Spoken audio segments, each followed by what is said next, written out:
Ito guys, ang mga lugar kung saan pwede kayong mag-apply ng trabaho kahit low-wage jobs.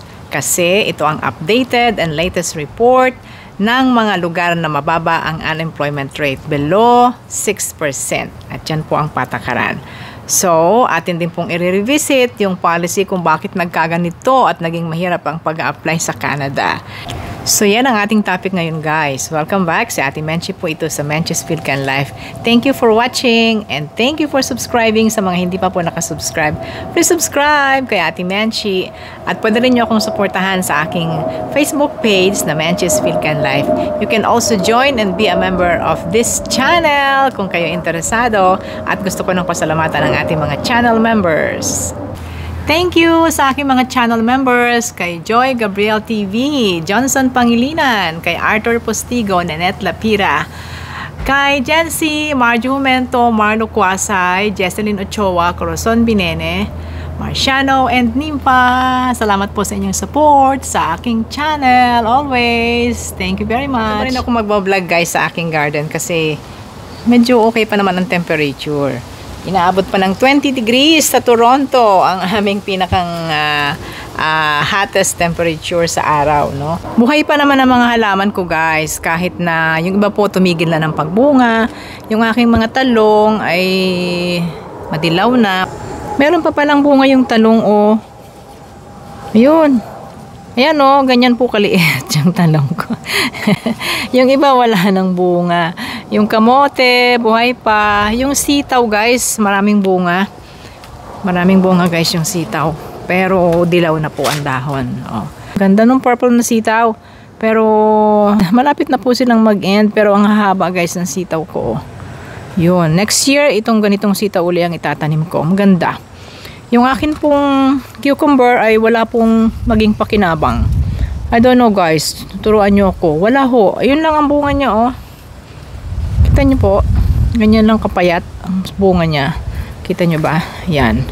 Oh, wala pong ibinunga siya. Napitas ko na po ang aking ampalaya. Meron pang isang baby na natitira. Tapos yung mga grapes ko guys, ay napitas ko na. Andyan po sa screen yung kabuuan ng aking mga prutas. Ay, look at my kamatis, oh. Guys, may kamatis pa, oh. Ang ganda pa ng kamatis ko guys. Yung mga sili ko po andyan pa, oh. Last week of August na hanggang September 20 ang aming summer. Ito ang mga days to remember of summer 2025 in my garden guys. Okay guys, so let's go to our topic na. Tama na yung pamamasyal sa garden. Patapos na po ang summer. Sinasamantala natin yung makita yung mga halaman. Kasi next year is totally a different na naman po na mga tanim. Now, let's go to our topic guys. From time to time, ina-update ng Immigration Canada, ng IRCC, ang kanila pong listahan ng mga unemployment rates. Yung CMAs kung tawagin nila. Census Metropolitan Areas na mayroong tala ng kung ilang porsyento na ang unemployment. Sapagkat, ito po yung naging guide kung pwede bang mag-apply at pwede bang ma-process ang LMIA sa isang lugar o hindi. Base po sa kanilang policy. Okay guys, let us revisit the policy na nagpahirap sa lahat. Ang policy na nagpahirap sa pag-apply sa Canada. As of September 26, 2024, yung mga inyong application for low-wage LMIAs ay hindi na po ipoprocess. Yun yung petsa. September 26, 2024. Kung ang lugar ng trabaho ay 6% or higher ang unemployment rate. At mula din po dun sa petsang yun, tinigil ko na rin yung ating pagbibigay ng mga example resume. Do you remember that? Ang sipag ko pang gumawa ng mga resumes na ginagamit natin sa pag-apply, diba? So, from that date, ay nabago ang lahat ng pag-apply sa Canada. However, meron po mga exempted na mga positions or na mga trabaho. Andiyan po sa screen na pwede pa rin mag-apply kahit na mataas ang unemployment rate sa lugar. At bukod dyan guys, meron pang isang pahirap, yung pagbabago sa alokasyon sa mga employers. From 20% ng empleyado na pwede nilang kunin from outside Canada, ginawa na lang pong 10%. Yun, ginawang 10% lang ang kaya na i-hire ng isang employer.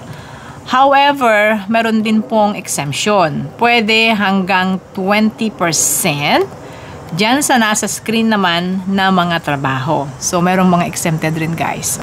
Kung hindi ko man naipakita lahat sa inyo, guys, I will put the link nitong article na ito, policy na ito. I'll put the link sa ating pong description box.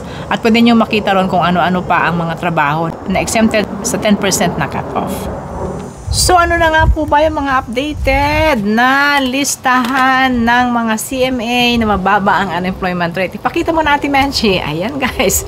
Sinamarize ko na po kasi kung makikita ninyo doon sa link ng IRCC ay magkakasama doon pati yung matataas na unemployment rate. Ayan, nasa screen, guys, ang mga lugar. Ang Toronto po'y mataas. Kaya kung kayo gusto mag-apply sa Toronto at low wage, hindi po pwede. Mataas. Okay, guys? So, ini-summarize ko na. Ito po, as of July up to October 2025, ito po ang mabababa ang unemployment rate na pwede ninyong applyan. Below 6%. Ang Saguenay, Quebec, 4.3. Quebec, 4.1. Sherbrooke, Quebec, 4.8. Trois-Rivières, 5.2. Drummondville, 5.6%. Guelph, Ontario. Drummondville po ay Quebec din. Ang Guelph, Ontario, 5.9%. Greater Sudbury area, Ontario, 5.4%. Thunder Bay, 5.1%. Dumako naman tayo sa Manitoba. Ang Winnipeg po ay merong 5.6%. Pwedeng mag-apply. Sa Saskatchewan, we have Regina, 5.2%. Saskatoon, 4.6%. At sa Alberta po, Lethbridge, Alberta, 5.2%. Red Deer, Alberta, 5.6%. Sa BC, British Columbia, Kelowna, BC po, 5%. Victoria, BC, 4.1%. Yun po.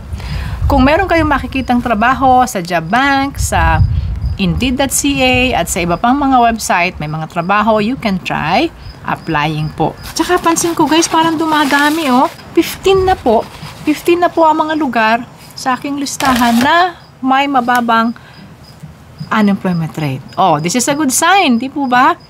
Sana patuloy pang bumaba ang unemployment rate sa iba't ibang lugar sa Canada. Sana. Okay. So, anong gagawin? Kung gusto nyo mag-apply sa mga lugar na ito, pwede at the moment. Ang basehan po ay the date of your submission ng LMIA. Ay, hindi naman kayo magsasubmit ng LMIA ang employer. So, the date na i-submit ng employer ang application for LMIA, pwedeng i-process. Kasi kung mataas, 6% above, hindi po nila i-process. Okay, so karugtong nito, guys, talakayin ko rin low wage and high wage. Okay, Ate Menchi, pag sinabi mong low wage, ano yung wage na yon? Kasi po, ang classification ng LMIA ay merong high wage at may low wage. So, pag sinabi pong low wage is below the median wage ng isang probinsya o ng territory. Okay? So, may median wage po ang bawat probinsya. From median wage to above, ang tawag po ay high wage. And then below the median wage, yan po ay low wage. So, yun ang hindi pwede sa mga matataas ang unemployment rate, yung below. Yan. So, from median to up, yan po ang high wage. At narito, guys, ang listahan ng mga high wage. Mula po sa median, pataas ay high wage na po yan. So, yan, guys. Yan ninyo tingnan sa bawat probinsya. Kung ang sweldo ninyo pumapatak po sa sweldong ito, or ang employer ninyo ay kayang magpasweldo sa inyo ng high wage from median and up, then mas maganda. Yan na muna, guys, ang ating topic ngayon. At sana po nakita nyo yung opportunity na po pwede na namang mag-apply sa ilang mga lugar na mababa ang unemployment rate sa Canada. Thank you for watching, at kung nagustuhan ninyo, please subscribe to my channel. Salamat po sa mga subscribers na. You can also support me sa aking Facebook page na Menchie's Philcan Life. You can join and be a member of this channel. Click lang po ang join button and follow kung ano ang instructions po sa inyo ng YouTube. Thank you sa aking mga channel members, kay Joy Gabriel TV, Johnson Pangilinan, kay Arthur Postigo, Nanette Lapira, kay Jency, Marjo Mento, Marlo Quasay, Jesselyn Ochoa, Corazon Binene, Marciano, and Nimpa. Salamat po sa inyong support sa aking channel. Always. Thank you very much. Thanks for watching. Hanggang sa susunod. Bye! Mula dito sa aking backyard sa Toronto.